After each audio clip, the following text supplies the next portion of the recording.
Eileen Evelyn Greer Garson Fogelson, CBE, was an Anglo-American actress who was very popular during the Second World War, being listed by the Motion Picture Herald as one of America's top 10 box office draws from 1942 to 1946. As one of the major stars at Metro-Goldwyn-Mayer during the 1940s, Garson received 7 Academy Award nominations, including a record 5 consecutive nominations, winning the Best Actress award for Mrs. Miniver. Childhood.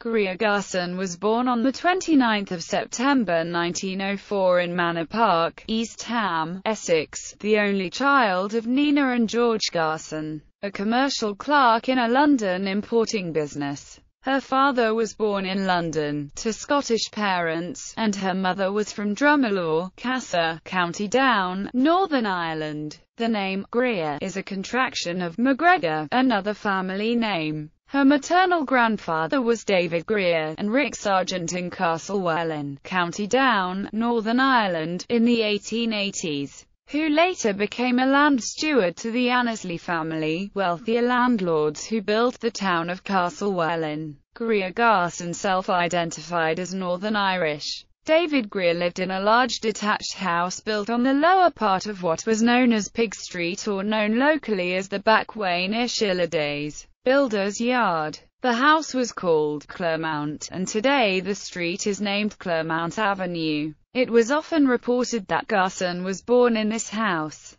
Garson was educated at King's College London, where she earned degrees in French and 18th-century literature, and at the University of Grenoble in France at a time when few actors had university degrees. She had intended to become a teacher, but instead began working with an advertising agency, and appeared in local theatrical productions. Career. Greer Garson's early professional appearances were on stage, starting at Birmingham Repertory Theatre in January 1932. She appeared on television during its earliest years, most notably starring in a 30-minute production of an excerpt of Twelfth Night in May 1937, with Dorothy Black. These live transmissions were part of the BBC's experimental service from Alexandra Palace, and this is the first known instance of a Shakespeare play performed on television. Louis B. Mayer discovered Garson while he was in London looking for new talent. Garson was signed to a contract with MGM in late 1937, but did not begin work on her first film, Goodbye, Mr. Chips, until late 1938. She received her first Oscar nomination for the role, but lost to Vivien Leigh for Gone with the Wind. She received critical acclaim the next year for her role as Elizabeth Bennet in the 1940 film, Pride and Prejudice.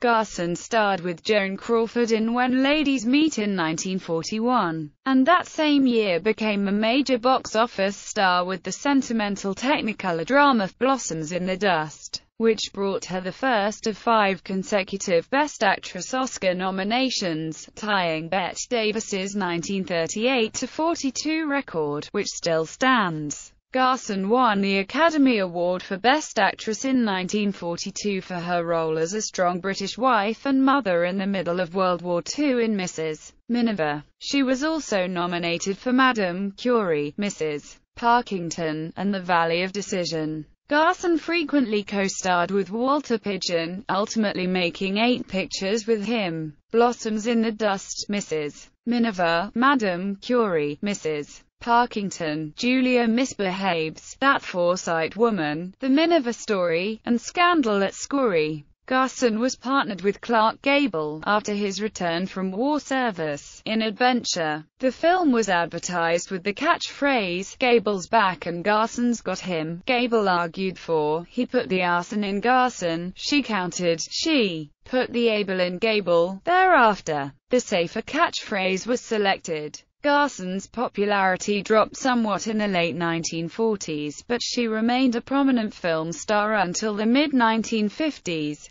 In 1951, she became a naturalized citizen of the United States. She made only a few films after her MGM contract expired in 1954. In 1958, she received a warm reception on Broadway in Auntie Mame, replacing Rosalind Russell, who had gone to Hollywood to make the film version. In 1960, Garson received her seventh and final Oscar nomination for Sunrise at Campobello, in which she played Eleanor Roosevelt, this time losing to Elizabeth Taylor for Butterfield 8. Greer was special guest on an episode of the TV series Father Knows Best, playing herself. On 4 October 1956, Garson appeared with Reginald Gardner as the first two guest stars of the series, in the premiere of NBC's The Ford Show, starring Tennessee Ernie Ford. Garson appeared as a mystery guest on What's My Line on 25 October 1953 and on 6 April 1958 to promote her appearance in Auntie Mame. Garson's last film, in 1967, was Walt Disney's The Happiest Millionaire, although she made infrequent television appearances afterwards. In 1968, she narrated the children's television special The Little Drummer Boy, which continues to be aired on ABC Family. During this time, she also appeared on Laugh-In and the Smothers Brothers Comedy Hour. Garson received an honorary Doctor of Arts degree from Southern Methodist University in Dallas, her late husband's alma mater, in 1991. In 1993, Queen Elizabeth II recognized Garson's achievements by investing her as Commander of the Order of the British Empire. Personal life. Garson was married 3 times. Her first marriage, on 28 September 1933, was to Edward Alec Abbots Nelson, later Sir Edward, a British civil servant who became a noted judge and expert in Indian affairs. She lived with him briefly in Nagpur, a small town in central India, but pined for the theatre and finally succumbed to its calling. A besotted Sir Edward reportedly grieved at losing her and would watch multiple screenings of any film of hers that played in Nagpur. The actual marriage reportedly lasted only a few weeks, but it was not formally dissolved until 1943. Garson was the mistress of MGM casting director Benny Thau during her early days at the studio. Her second husband, whom she married on 24 July 1943, was Richard Ney, the younger actor who played her son in Mrs. Miniver. They divorced in 1947. Ney said the divorce was due to the pressure of sharing a home with his mother-in-law, while Garson testified in court that Ney was critical of her work and accused her of being a has-been. Ney eventually became a stock market analyst, financial consultant, and author. In 1949, Garson married a millionaire Texas oil man and horse breeder, E. Buddy Fogelson.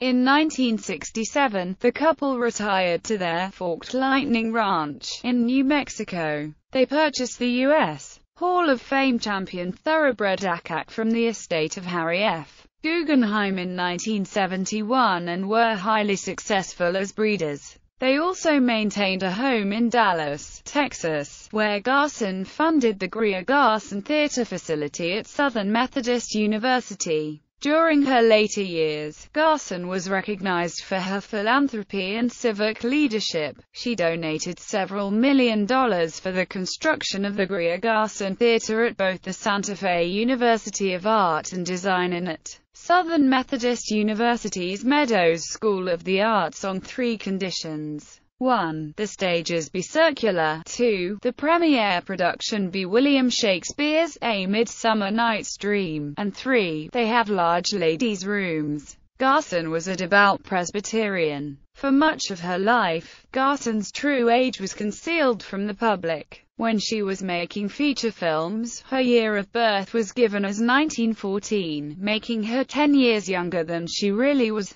This may have been a canny business decision made by MGM, in an attempt to extend her run as a popular romantic leading lady. Certainly, her busy period in films ended in 1955, soon after she was believed to have turned 40, although she was, in fact, over 50. From the early 1970s, interest was renewed in the stars of Hollywood's golden age, as their films received regular TV airings. and more facts about performers, as opposed to the information that the studios had circulated about him, came to light. Around this time, a more plausible year of birth for Garson, 1908, began to appear in print. This could have been the year she had given when she took to the stage in the UK, conscious that she was a late starter or, for similar reasons, to MGM at the time she first signed with them. This second date achieved wide credence, until after Garson's death, when obituaries revealed that she had been born 4 years earlier, in 1904. Death in her final years, Garson occupied a penthouse suite at the Presbyterian Hospital in Dallas. She died there from heart failure on 6 April 1996, at the age of 91. She is interred beside her late husband in the Sparkman Hillcrest Memorial Park Cemetery in Dallas. Filmography.